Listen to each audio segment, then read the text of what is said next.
संयुक्त राष्ट्र मानवाधिकार परिषद में भारत ने पाकिस्तान पर जमकर निशाना साधा। भारतीय राजनयिक क्षितिज त्यागी ने कहा कि जब कोई देश आतंकियों को पनाह देता है तो जवाबी कार्रवाई केवल अधिकार नहीं बल्कि एक कर्तव्य बन जाता है।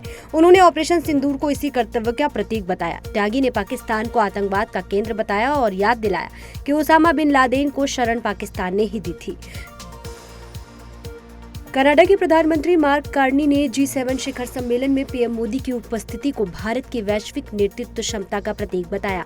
उन्होंने कहा कि भारत की अर्थव्यवस्था, तकनीकी ताकत और वैश्विक मंचों पर सक्रिय भूमिका मोदी की मौजूदगी को सार्थक बनाती है। कार्नी ने पीएम मोदी के साथ द्विपक्षीय बातचीत को भी बेहद अहम बताया। उन्होंने कैनेडियन मीडिया को बताया कि पीएम मोदी अगले साल भी G7 का हिस्सा रहेंगे। केंद्रीय मंत्री नितिन गडकरी ने फास्टैग को लेकर एक बड़ा ऐलान किया है। उन्होंने 3000 के वार्षिक फास्टैग आधारित पास की घोषणा की है। ये पास खास तौर पर निजी वाहनों को फायदा पहुंचाएगा और 15 अगस्त से प्रभावी होगा। यह पास निजी वाहनों के लिए 1 साल या 200 यात्राओं तक मान्य रहेगा। यह पहल टोल प्लाजा पर लगने वाले समय को कम करेगा और बार बार रिचार्ज करने की झंझट से मुक्ति दिलाकर यात्रियों के अनुभव को बेहतर बनाएगा। इसे जल्दी NHAI की वेबसाइट पर उपलब्ध कराया जाएगा। पीएम मोदी और डोनाल्ड ट्रंप के बीच फोन पर हुई बातचीत पर दिए बयान को लेकर कांग्रेस नेता जयराम रमेश विवादों में घिर गए हैं। उन्होंने पीएम मोदी के ट्रंप के साथ हुई बातचीत पर सवाल उठाए थे, लेकिन मामला बढ़ जाने के बाद उन्होंने सार्वजनिक रूप से माफी मांगते हुए अपनी टिप्पणियों को वापस ले लिया। हालांकि बीजेपी कांग्रेस नेता पर अभी भी हमलावर है और कांग्रेस को फेक न्यूज की सबसे बड़ी खेती करने वाली पार्टी करार दिया। बिहार विधानसभा चुनाव से पहले पीएम मोदी 20 जून को सिवान के जसौली गांव का दौरा करेंगे। यहां वे एक विशाल रैली को संबोधित करेंगे और 7,000 करोड़ से अधिक की परियोजनाओं का शिलान्यास और उद्घाटन भी करेंगे। 3 महीने में यह उनका तीसरा बिहार दौरा होगा। पंजाब की सोशल मीडिया इन्फ्लुएंसर कमल कौर भाभी की हत्या का मुख्य आरोपी निहंग अमृतपाल सिंह मेहरों पर बड़ा खुलासा हुआ है। हत्या का मुख्य आरोपी पहले मुस्लिम था। उसने 12 साल पहले सिख धर्म अपनाया था। उसने वीडियो में खुद कबूल किया कि उसका परिवार पाकिस्तानी मूल का है। कमल कौर की हत्या करने के बाद वह UAE भाग गया। अमृतपाल 2022 में अकाली दल के टिकट पर चुनाव भी लड़ चुका है। बताते चले कि पंजाब के भटिंडा में सोशल मीडिया इन्फ्लुएंसर कमल कौर भाभी की लाश एक गाड़ी में मिली थी। आंध्र प्रदेश के अल्लूरी सीताराम राजू जिले में पुलिस ने मुठभेड़ में 3 बड़े माओवादी नेताओं को मार गिराया।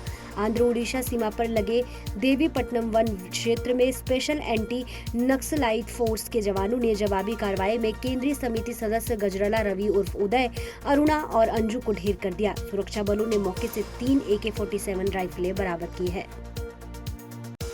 इंदौर के राजा रघुवंशी हत्याकांड में एक नया मोड़ सामने आया है। सोनम ने संजय वर्मा नाम के शख्स से 1 महीने में 200 से ज्यादा बार बात की थी। जिस नंबर से बात हुई वह 8 जून को सोनम के मिलने के बाद ही ऑफलाइन हुआ। पुलिस इस नंबर की जांच कर रही है। दूसरी ओर शिलोंग पुलिस की एक टीम इंदौर में राजा के एक घर पहुंची और परिजनों से सोनम के व्यवहार व वैवाहिक जीवन को लेकर पूछताछ की। उत्तर प्रदेश के गाजियाबाद में लव जिहाद का मामला सामने आया है, जहां फैजान नाम के युवक ने कोर्ट परिसर में एक हिंदू युवती पर हमला करने की कोशिश की और उसका दुपट्टा खींचा। युवती की दोस्ती फैजान से फेसबुक पर हुई थी, जहां उसने अपना नाम अक्षय बताया था। सच्चाई सामने आने के बाद फैजान ने युवती को उसकी तस्वीरें और वीडियो वायरल करने की धमकी दी। जमानत पर बाहर आने के बाद उसने युवती को कोर्ट में धमकाया, जिसके बाद पीड़िता ने गाजियाबाद कमिश्नर से मदद मांगी है। त्रिपुरा के अगरतला रेलवे स्टेशन से बांग्लादेशी घुसपैठिया मोहम्मद दिलावर हुसैन को गिरफ्तार किया गया है। हुसैन अवैध रूप से बांग्लादेश से भारत में घुसा था और कोलकाता जाने की तैयारी में था। खुफिया जानकारी के आधार पर पुलिस और सुरक्षा एजेंसियों ने संयुक्त अभियान चलाकर उसे दबोचा। पुलिस अब उसके मकसद और संभावित संबंधों की गहन जाँच कर रही है। मुंबई ने कर्नाटक से एक सिक्योरिटी गार्ड को 300 युवतियों का यौन उत्पीड़न करने के आरोप में गिरफ्तार किया है। 25 वर्षीय आरोपी शुभम कुमार मनोज प्रसाद सिंह सोशल मीडिया पर फेक अकाउंट बनाकर युवतियों से दोस्ती करता, फिर उनकी असली तस्वीरों को AI से अश्लील बनाकर ब्लैकमेल करता था। उसके फोन से 13,500 अश्लील फोटो, वीडियो और 100 से ज्यादा इंस्टाग्राम ID मिली हैं। यह मामला तब सामने आया जब एक 19 वर्षीय युवती ने पुलिस से इसकी शिकायत की। युवती के अनुसार इंस्टाग्राम पर हुई दोस्ती के बाद शुभम ने उसे न्यूड वीडियो कॉल के लिए दबाव बनाया। इनकार करने पर आरोपी ने युवती की प्रोफाइल से असली तस्वीर लेकर AI से अश्लील फोटो बनाई और अपलोड कर दी।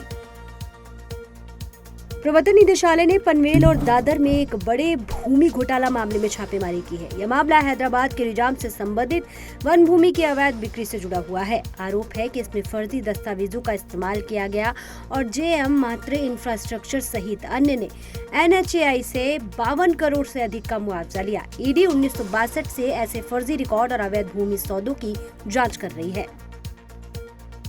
केदारनाथ यात्रा मार्ग पर हुए भूस्खलन में 2 तीर्थयात्रियों की मौत हो गई, जबकि 3 अन्य घायल हैं। पहाड़ी से गिरे बड़े पत्थरों की चपेट में आने से कुछ लोग खाई में जा गिरे। सूचना मिलते ही पुलिस और SDRF की टीमों ने तुरंत बचाव अभियान चलाया। हालांकि पुलिस सुरक्षा के बीच यात्रा मार्ग पर तीर्थयात्रियों की आवाजाही जारी है।